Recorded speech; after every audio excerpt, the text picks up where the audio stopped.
musical talk. My name is Lawrence Owen, and my show is called Lawrence Owen's Cinemusical, and I wrote and perform the show.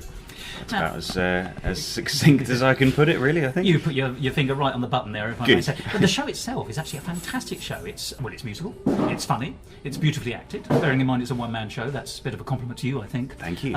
Indeed, all of that is beautifully focused together to make a truly satisfying hour. Oh, that's very nice to hear. But I think it would be worthwhile just briefly explaining the conceit of your show for people who are foolish enough not yet to have seen it. Well, my show is it's a musical comedy hour, but it's essentially an adventure story, like an adventure film in the kind of sort of 1980s Indiana Jones sort of mould of classic adventure films, but all told using an original score. And nothing else, and it sort of goes. It sort of lurches between different film genres. So it starts off with some Disney, and then it goes into westerns and James Bond films, and there's a sci-fi and etc. etc. etc. There's lots of references if you want to find them, aren't there? Yeah, I mean the joy of it, I think, is sort of crashing between all of these different film worlds. And so that was what was fun to write about it, and to perform and hopefully to watch, is this sort of the weirdness of having all of these things sort of clash and come together, and the weird dynamics between characters that really shouldn't ever meeting, like a Disney princess and a Bond villain and things like that. There's also a very strong sense of the Wizard of Oz, in fact, as well. Yes. Which is, in a way, the first road movie, isn't it? Really? It is. I describe it at the start of the show as being like a quest film, but in a way it is sort of like a road movie. And yes, it is. The plot is basically the Wizard of Oz. You've got four main characters who want some sort of change in life, going on a quest to find somebody who might be able to help them. Essentially, is the plot format. But all of their problems arise from the limitations of their own genres. Yeah. So, without giving too much away, the Disney character feels there's really only three paths that women can take in the Disney world. The cowboy character is sort of not content to be just a lone wandering gunman. He wants to have an active social life, etc., etc. So the genres themselves dictate the problems of the characters, which was that was a fun thing, to try and find the tropes and the cliches of each of these things, to try and find what might be wrong with each of these people. Yes, it's all stereotypes, isn't it? Yeah, and truisms as well. Yeah, yeah. And therefore immediately accessible, because obviously we've all seen enough films, even if we're not great film fans. Everyone will have seen enough of the kind of films you're taking a stick to, shall we say, a pointed stick, to know what we're getting in a way, and hopefully recognise the tropes, the shorthand of the characters. Now, let's talk about the construction of the piece, because and this, I think, is one of the things that makes this really stand out as a remarkable piece, actually, in many ways. Because, forgive me, in real life, one of your many talents is that you actually are a film score composer. Yes. But you also, this is a musical and on stage. Now, you have found a rather splendid way of fusing the idea of the music, once again, which can fall into stereotype, or at least there's a certain feel and tone to a certain kind of genre, which you're very good at creating and replicating, and in a way you managed to make a pastiche score of films, which rings absolutely true, whilst at the same time being absolutely original. Thank you. But you've also managed to turn it into a musical, so it is that fusion of what might be called incidental music from a film, then becoming a song, sometimes because you've set lyrics to it which fit and are nice and witty and clever, and fit the character, and then sometimes a song appears specifically, although it is often the kind of song you would expect to see in that kind of film, without giving too much away. The wise character at the end sings a song that the moment we in the audience heard the banjo accompaniment, we knew we were at least getting some kind of Muppety overtone. I won't put it any further than that. I'm glad you picked up on that. I can sense that in the room there's normally about 10% of the crowd that kind of go, "Oh, I see." Yes. Yeah, which is always nice. Land. And I always sort of think, "Yeah, you're my people. You're the ones." But it is that balance and the fusion between film music and show music. Right. I know that's a very blunt instrument I'm using there, but how difficult or easy was that for you to dance over that clef? Well, I started off by really thinking what kind of films, what genres of films have songs in them already. So that was my starting point. So I thought, yeah, okay, Disney is full of songs. They're all essentially musicals. James Bond films, they have very iconic theme tunes. Westerns often have a weird sort of almost like a Greek chorus of song narration. Like all of the old John Wayne films often have what's the guy's name? I can't remember the guy's name, but there's a particular singer who would always do this thing, and it was basically along the lines of, and now he's riding to Boot Hill to face the guy who's gonna, and so I sort of I found films which already had songs in them, which made it easier to sort of fit a song into that context, and then sort of bled bits of sound of incidental music out either side of these things. And the it started really as a result of the Disney one that opens the show is actually slightly older than the rest of the show. I wrote that last year. And it just made it into last year's Fringe show. Oh, really? Yes, in fact, which was a more straightforward musical comedy hour, just me doing songs with a guitar. But every time that I found that the bit that I was enjoying most in the show was this one number that I had done with a full score. And so I thought, okay, next year I want to do something like that. Because it seemed to be that people were saying that, you know, the thing that felt like the strongest aspect of what I was doing was the pastiching. So I thought, well, why don't I make a whole show of pastiches? So that's kind of how this show came about. It was actually quite a late decision, weirdly, to turn it into a story in and of itself. I wrote a couple of these numbers from the show not long at all after last year's Edinburgh Fringe. So in a kind of review format originally? It was a kind of maybe like a sort of just lurching from... like a review, essentially. And then I love the word lurch, by the way. Yeah. You were much defter than that. It feels like lurching in my mind.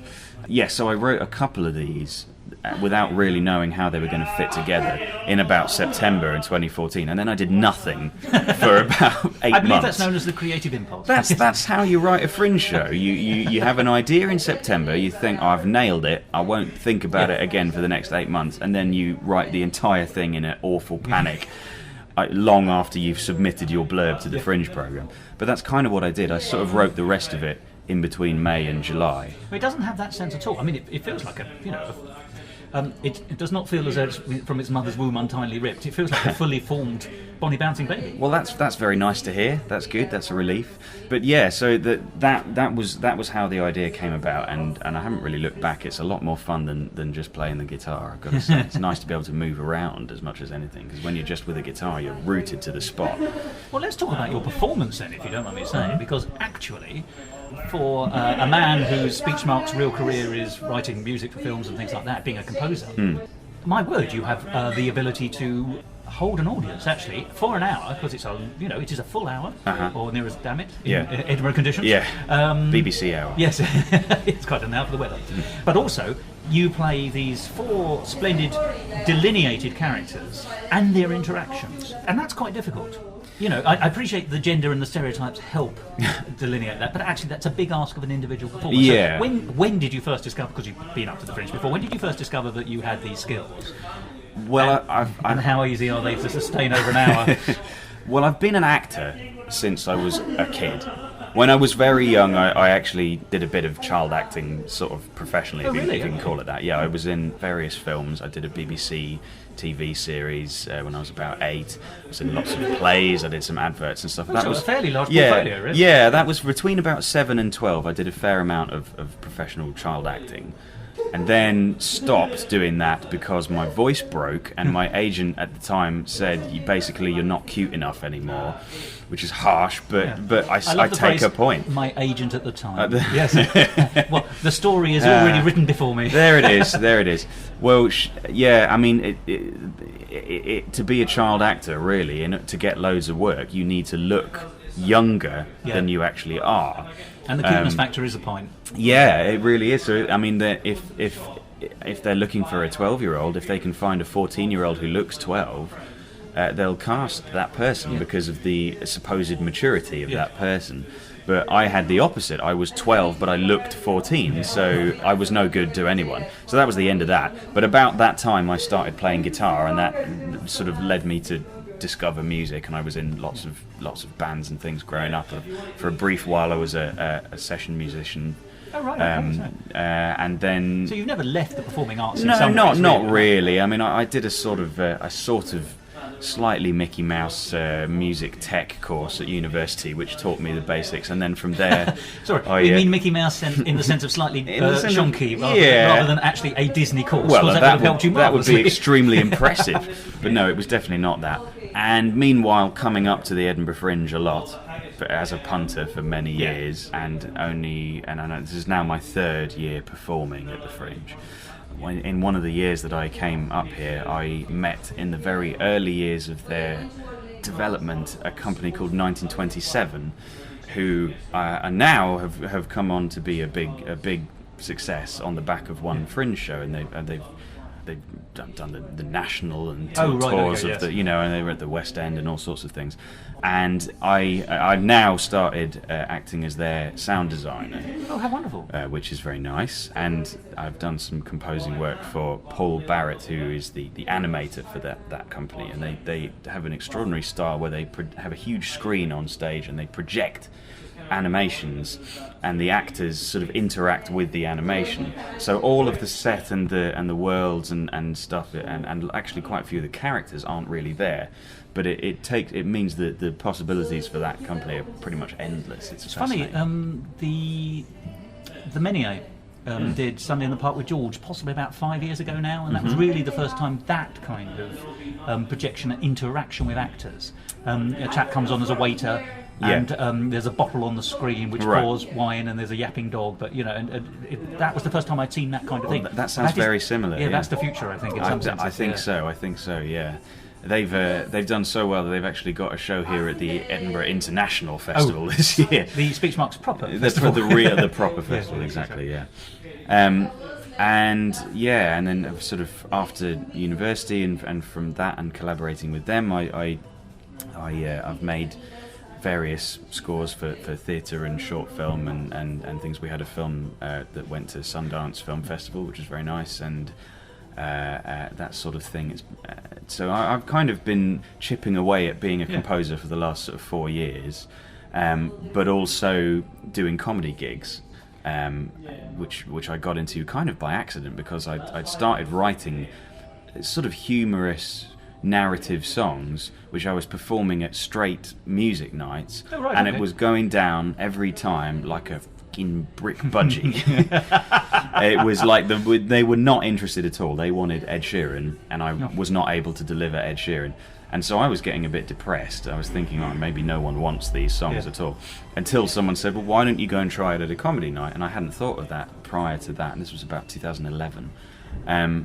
And since then, I've been doing it in comedy clubs and this sort of thing ever since, really. And I haven't. And with some success, I think. Well, it's been going very well. Yeah. It's been certainly a lot more fun and a lot more successful.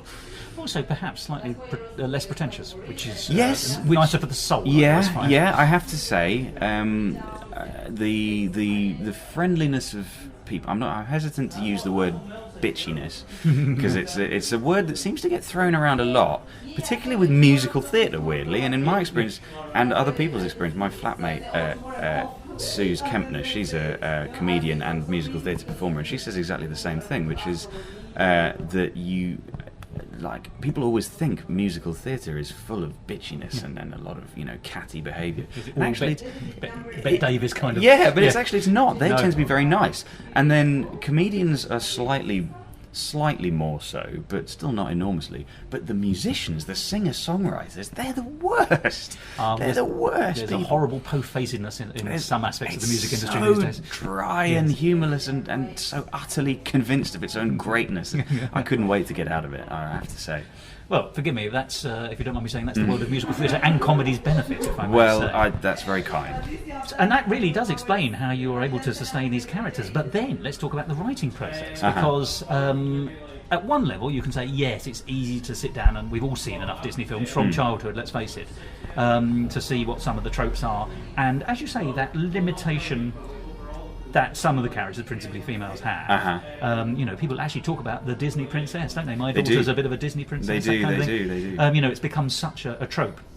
I in no way criticise the Disney company, because goodness sake, they're the only company that's been making musicals consistently since the 1930s. They are the calibre of what they Yeah. do is extraordinary, and as much as I like to Poke a bit of take fun? the mick, I'm a huge admirer. There's a lot of Mickey in Disney there's to a lot- take. there's a isn't lot there? of that. There's a Take lot us of back that. there again. Yep.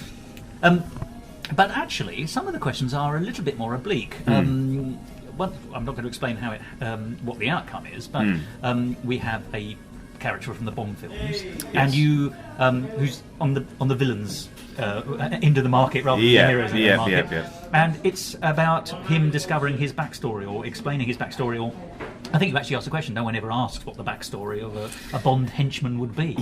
And actually, but there's a reason for that, because I go to see James Bond films. I very much like them, but I never think about the psychological. But you don't, do you? No, you don't. You simply don't, and you're not encouraged to, of course. No. So, how did that question land in your brain? You know, when you were picking your tropes, I suppose, is the question which is looming slowly out of this murk. But you know, how did you pick your characters, and how did you know the right question to ask in each case? I think to some extent I thought, what would be a fun collection of physicalities and people, if you actually saw it, to put together into one story. And in fact, I mean, I'm kind of playing everyone, and I am playing everyone, and it's this sort of physical theatre thing, I suppose, in a way. But what we have not bad for a man in a tie. Yeah, we have a young-ish female character. We have a sort of ageless in the Disney Princess. Yeah. We have a sort of ageless male character in the Western Gunslinger. We have an I'm going to come out and say that we have a character in the Bond henchman. We have a character unsure of his gender identity.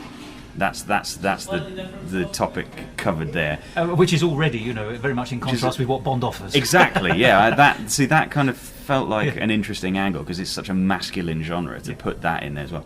And then we have an animal. We have a tiny little bird, and his thing is that he's not happy with being perpetually cast as the sidekick. And so what I ended up with, almost kind of by accident, but once I found that it was going that way, I thought, great, let's keep it moving in that way, is we've actually got quite a right-on bit of political correctness here, because we've got a feminist issue in the Disney Princess, we've got a masculinist, if that's a correct word, masculist issue in the cowboy in a way, because his thing is that the rules of the Western genre require him to be a very masculine character and not able to ever express any emotion or make any human connection, really. Well, funny enough, I sort of see him as forced into being a sociopath, when in fact actually he isn't. He isn't. He's the complete opposite of that. Yeah.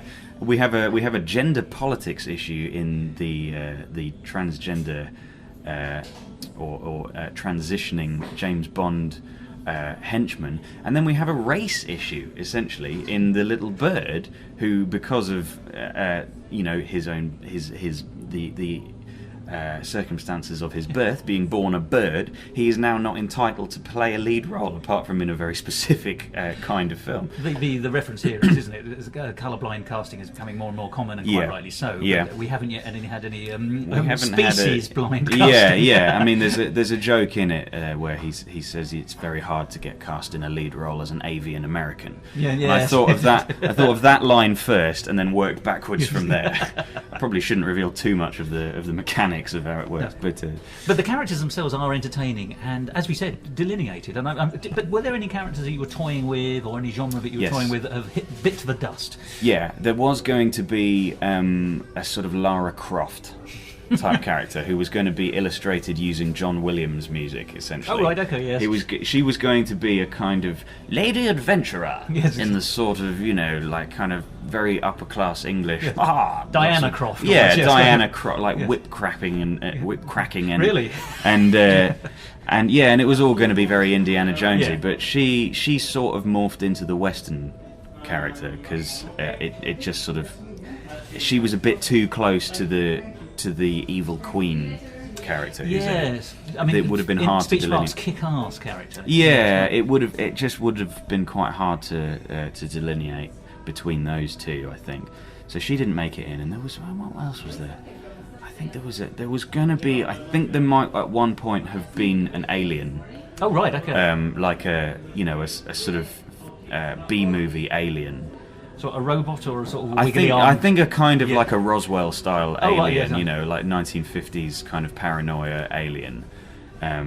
But that sort of didn't really work either. And there's a little bit of 50s sci-fi music which made it in when they're all travelling in between the different lands. But for want of a better phrase, there's a lovely montage section where let me just say that I could sit back and watch you enjoying yourself both on the stage and having also enjoyed yourself in the composing elements, because that looked like a labour of love to me. That was the most fun bit to do by far, because I ended up making about a minute of music from lots of different genres of film that didn't quite make it in, but that have themselves very distinctive kinds of music. So there's some horror, there's a war film, like a kind of Bridge Over the River Kwai kind of thing, and there's a bit of silent movie as well, which is always fun. You actually use intertitles. I do, yeah. That was one of the many aspects of it that was actually my wife's idea. Oh really? Really good.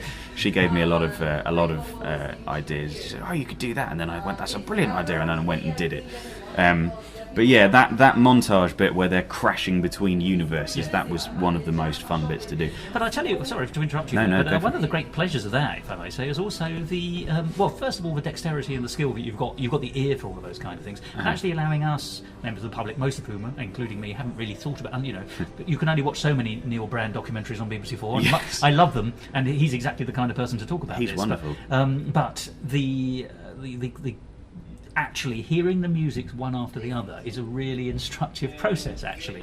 And quite unfairly, of course, silent movie is often thought of as being sort of massively over the top. It was in its earlier period, but in those last few films of the mid to late 1920s. Wasn't it? Before 1927. There's a fantastic film called Shooting Stars, if you've ever seen it. I haven't seen that one. But it's as subtle and as clever as any modern film, and it just doesn't need dialogue. That's what's wonderful about it. And you can see the sophistication coming into a genre, which, if it had lasted another 5 years, I think we'd have remembered very differently. Yeah. But you have quite rightly gone for the up, and there's that kind of sort of, I'm not going to say honky-tonk, but there is that kind of cinema, upbeat, silent movie film that we associate, I think, with silent comedies. Well, and that sits so, you're listening to the genre, this genre of music, and it's at one level, and you're listening to the next, the sci-fi, and it's at another level. And suddenly you've got this kind of over-the-top exuberance of that kind of film, as though they were making up for the silence of those films and the lack of dialogue in the music, which of course is actually what is happening. But to hear it, that came alive to me. So you've actually given me a bit of film history. I'm really glad, actually, because that bit, the silent movie bit, was the hardest bit to write of all of those little excerpts. I really laboured over that for a few days, because it had to be obviously just for a piano.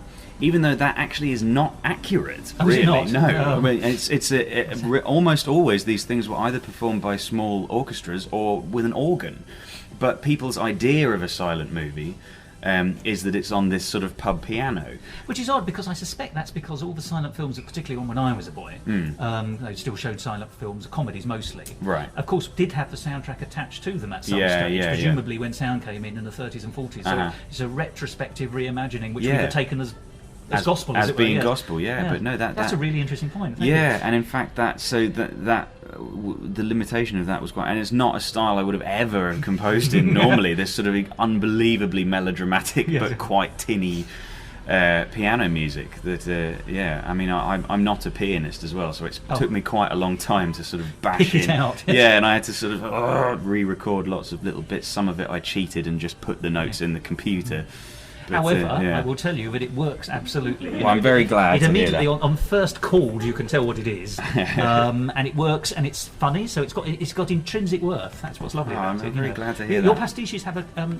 I use pastiche, and I don't mean it in the negative sense. I mean it actually very much in the positive sense. They have the truth of what they're being themselves. Well, I've always sort of felt like my favourite parodies are, in themselves, good examples of the things that they are parodying. Like, Blazing Saddles, for instance, Mel Brooks film. That is a really good Western. It's really good. It's funny, I always think the same about Carry On Cowboy, which actually I think gets the atmosphere right somehow. In Pinewood. Yes, exactly. And even though the end of Blazing Saddles goes absolutely insane, and then they're going between film studios in LA, and the whole thing is entirely meta and all of the realism evaporates. It's still a good western. Yes. Like, they're having the ending off with them riding off into the sunset and then getting in a limo. It's really funny, but it's a good western. It's still true to itself. It is, yeah. So I've always tried with parody to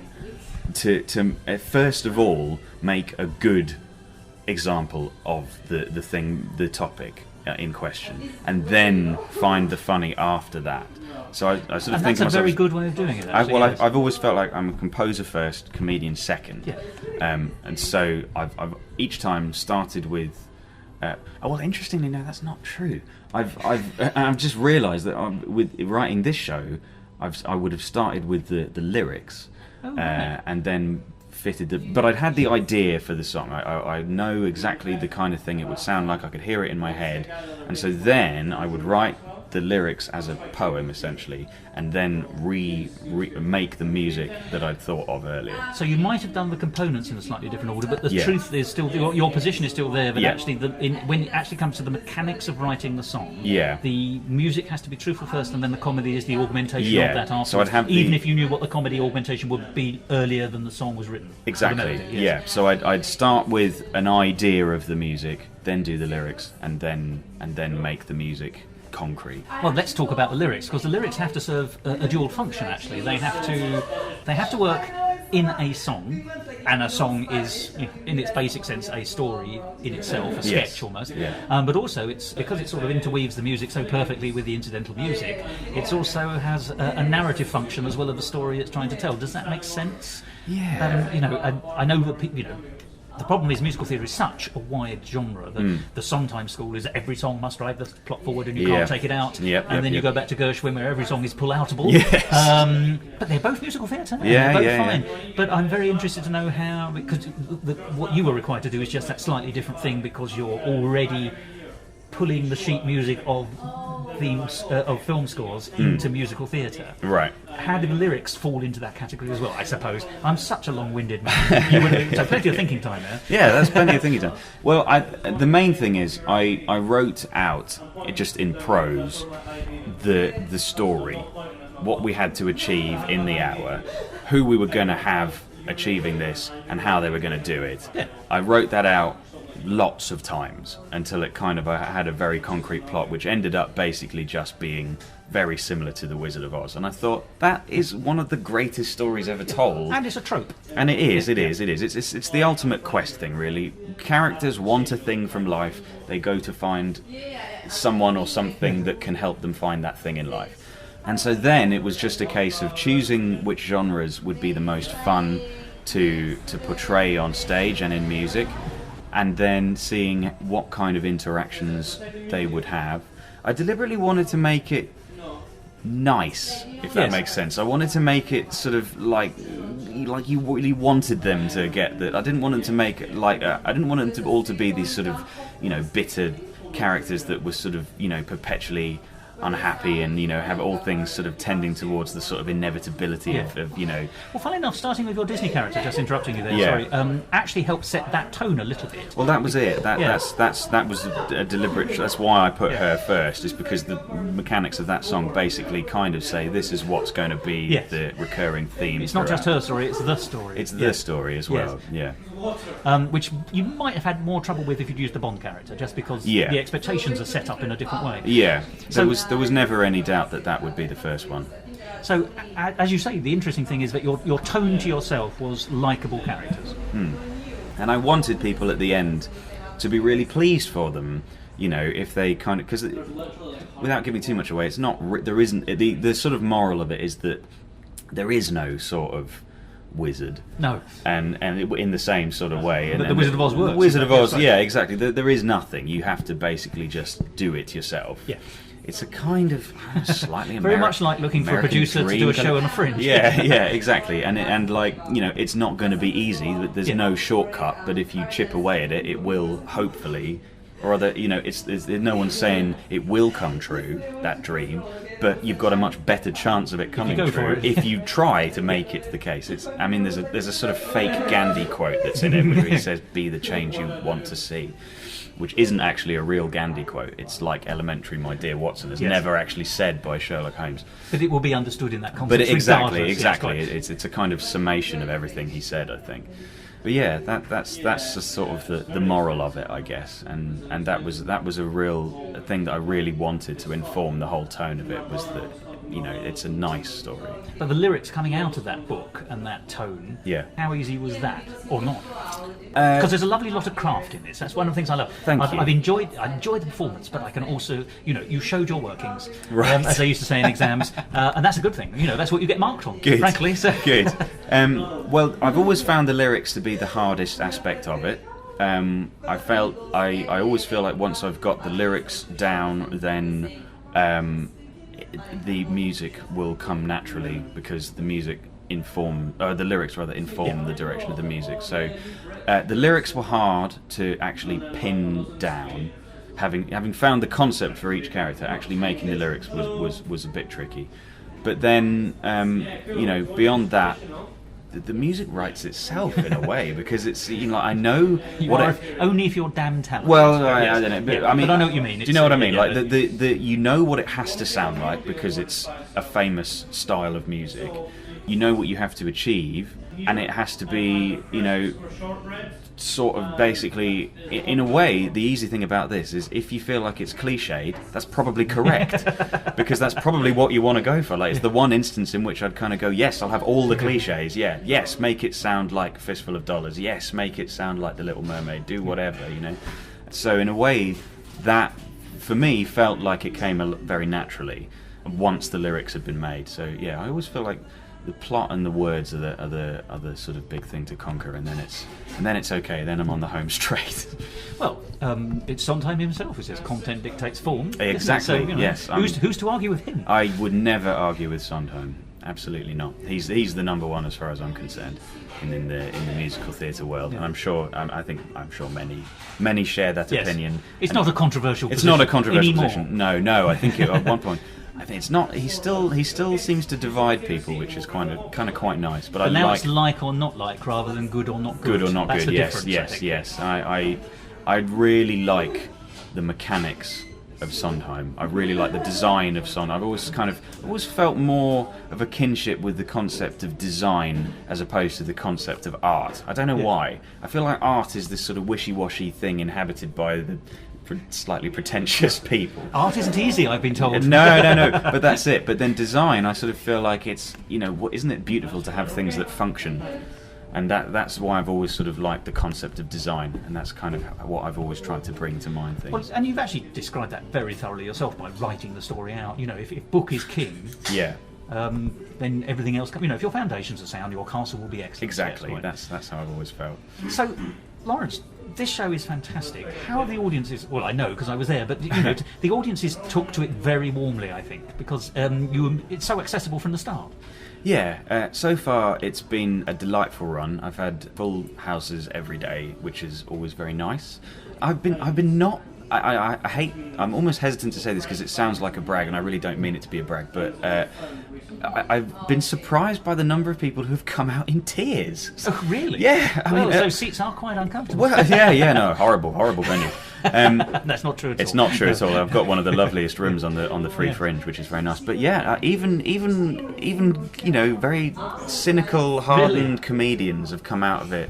Like, you know, a friend of mine who's a very good comedian, and I would not have thought that she would be the sort of person who would come out having this reaction, but she came out in floods and gave me a big hug and said, "That's so nice," which I had not have. I thought it was silly and maybe sweet, but no more than that. But people seem to be really liking it, which is very nice. Do you know, I wonder once again if that's down to the setting the tone in the Disney mould at the very beginning, because in a way the moment, and once again I'm not in any way having a go at Disney, but but there's going to be a heightened level of sentimentality. There's going to be a lot of sentimentality, rather than true emotion, and that's a very, once again, a blunt instrument to describe it, but it's a shorthand, that's how it works.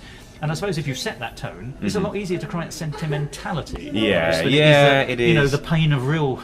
Yeah. I mean, the only films I ever cry at are Disney films because they're just so good at it. Yes. They're so good at poking at all your little, especially Pixar. Toy Story 3, I can't handle it. I mean, I love it, but I can't handle it. It has me. I'm a mess by the end of it. Really? Yeah. Right. Okay. But I think that's it. And I suppose that. I think it's because of the kind of music it is. The reason this music is used in films is because it has been proven to be such a shortcut to emotion. Like Steven Spielberg talks about John Williams and saying he's got such a gift for bypassing thought and going straight to the heart. And it really is true. I mean, like, maybe it's just the films that I grew up watching, like Star Wars and Indiana Jones and things. We all grew up watching, of course. frankly, let's be honest. Of course. But maybe it's just because they are such a huge part of almost everyone's childhood that you do get such a visceral reaction to the music of John Williams. But I think he does have an extraordinary gift for doing that. And when you're pastiching these people, hopefully, if you're doing it well, some of that will come through as well. I've got to ask you this is just an academic question, but when you're pastiching John Williams, do you ever find yourself in the world of Prokofiev? Yes, Thought so. Very often, because, I mean, so does he. Yes, yeah. I mean, yes, indeed. He's the modern Prokofiev. I mean, I think there's some. I think it was Rachmaninoff said this quote, which I don't know how true this is, but he said something like, "Copying is the domain of amateurs, but stealing is the pleasure of the great." Now, that's a great Which is an interesting quote. I mean, I don't know. I'm not sure I quite agree with it, but it's an interesting thing to say. You could say it across a dinner table at a party. And a bit of wise man. It's very much like, I wouldn't open with it. Let's put it that way. I wouldn't do it at the Comedy Store. No. Yeah, I thought stealing is the pleasure of the great. But it's an interesting idea, at least, and and so I think that's why it does seem to be speaking to people, is because it's interesting, taking isn't other it? things. It is essentially taking the heartstrings, putting them on a fingerboard, and then taking a bow to them. Really. Yeah, exactly. Yeah. So, Lawrence, do you have a website? Yes, I do have a website. My website, well, I have two, in fact. Go on. Well, my sort of comedy and performing website is www.mrlawrenceowen.com. Is that Mr. M-I-S-T-E-R? No, that's M-R? just M-R and then Lawrence with a U. mrlawrenceowen.com. And then my sort of more functional work composing website, should anyone be interested in that, is just lawrenceowen.co.uk. So those are the two. But if you're interested in my show and me being up in Edinburgh, then mrlawrenceowen.com is the one to go to. And I recommend it. And is the show likely to go somewhere else afterwards? I'm certainly going to be doing it in London again after Edinburgh. I'll be doing it in the autumn in London. I haven't booked any dates yet, but I'm planning to very soon. So if you go onto my website, you can sign up to my mailing list on there, and then you'll be bombarded with information about that. And then I'm thinking about trying to tour it after that. And I think you could. I feel like it could potentially tour, and the next year, my plan is at the Fringe, I think, to come back with a new show for the full run, but to do this one for maybe a few performances again. Run it in repertoire. Yeah, to do maybe a week or 4 or 5 days of this one again. I think this has got legs. I think if it came back to Edinburgh next year, you'd still be selling out, to be honest. Yeah. I hope so. That'd be very nice. It's going very nicely so far. Lawrence, it's a fantastic show. Thank you so much for talking to me about it. It's actually been a delight to hear your insights into your creative process. I'm really glad. And good luck for the rest of the run. Thank you very much.